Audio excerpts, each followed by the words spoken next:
7. Termasuk jual beli yang dilarang, yaitu menjual barang yang tidak ia miliki. Misalnya, seorang pembeli datang kepada seorang pedagang mencari barang tertentu, sedangkan barang yang dicari tersebut tidak ada pada pedagang itu.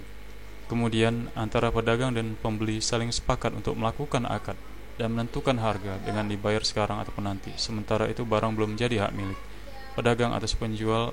Pedagang tadi kemudian pergi membeli barang dimaksud dan menyerahkan kepada si pembeli. Jual beli seperti ini hukumnya haram, karena si pedagang menjual sesuatu yang barangnya tidak ada padanya, dan menjual sesuatu yang belum menjadi miliknya. Jika barang yang diinginkan itu sudah ditentukan, dan termasuk menjual hutang dengan hutang, jika barang yang diinginkan tidak jelas harganya, dibayar di belakang.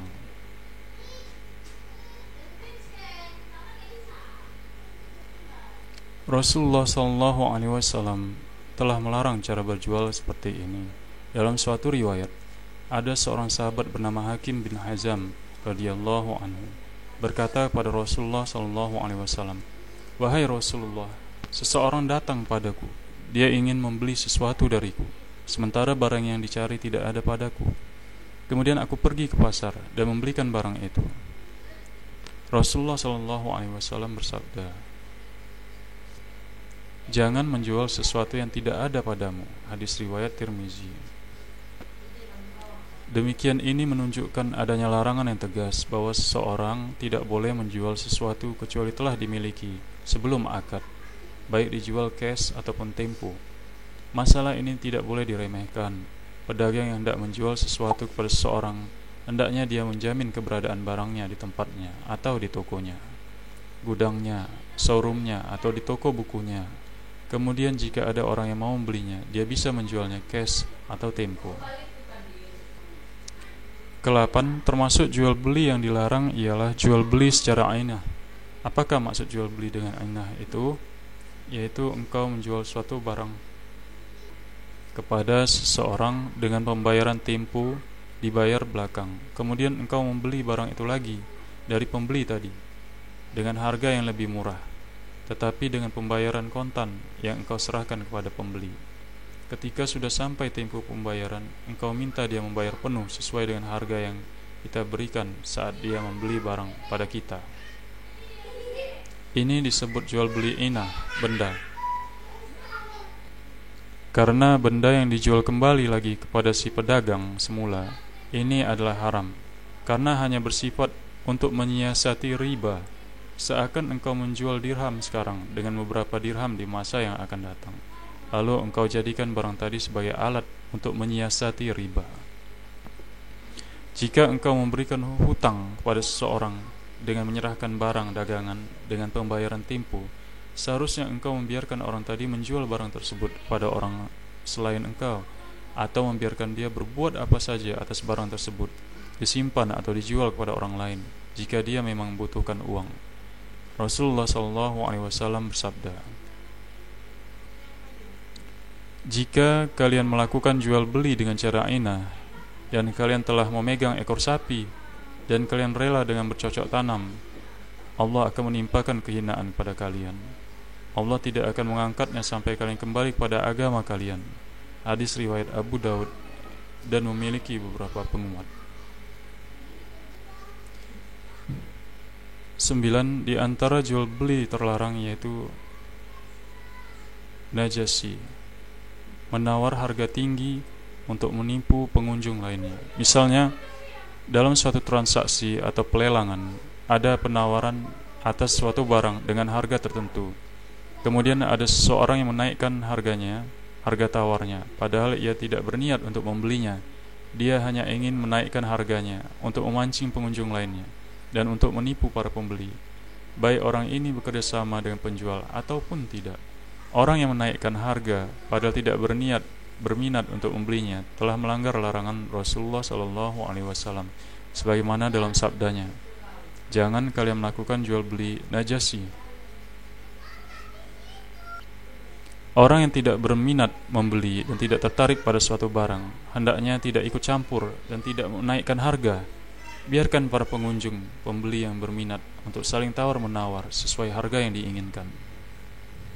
Mungkin ada sebagian orang yang kasihan kepada si penjual, kemudian ia bermaksud membantu agar si penjual kian bertambah keuntungannya, sehingga ia menambahkan harga menurutnya yang ia lakukan akan menguntungkan penjual.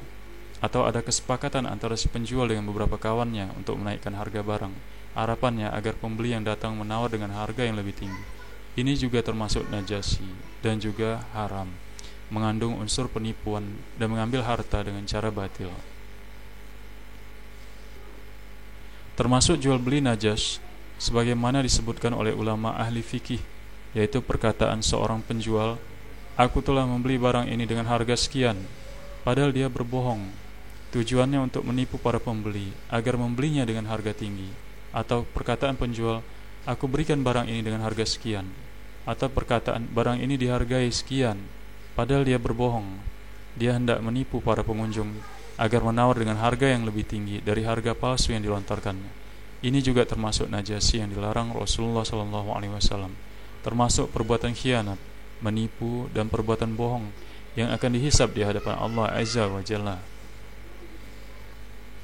Para pedagang wajib menjelaskan harga sebenarnya jika ditanya oleh pembeli, "Anda membelinya dengan harga berapa?" Beritahukan harga yang sebenarnya. Jangan dijawab, "Barang ini dijual kepada saya dengan harga sekian," padahal dia berbohong. Termasuk dalam masalah ini yaitu jika seorang pedagang di pasar atau pemilik toko sepakat tidak akan menaikkan harga tawar jika ada penjual yang datang menawarkan barang, agar penjualan terpaksa menjualnya dengan harga murah. Dalam hal ini mereka melakukan kerjasama. Ini juga termasuk najasi dan mengambil harta manusia dengan cara haram. 10. Di antara jual beli yang dilarang ialah seorang muslim melakukan akad jual beli di atas akad saudaranya. Rasulullah SAW bersabda, "Janganlah sebagian di antara kalian berjualan di atas jualan sebagian."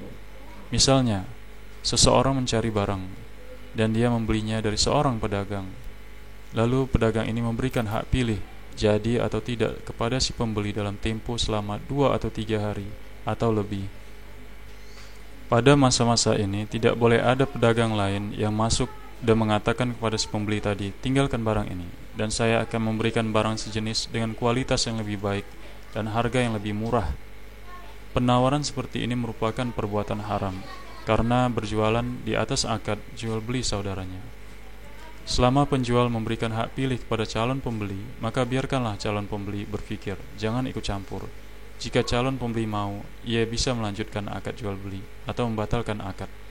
Jika akadnya sudah rusak dengan sendirinya, maka engkau boleh menawarkan barang kepadanya.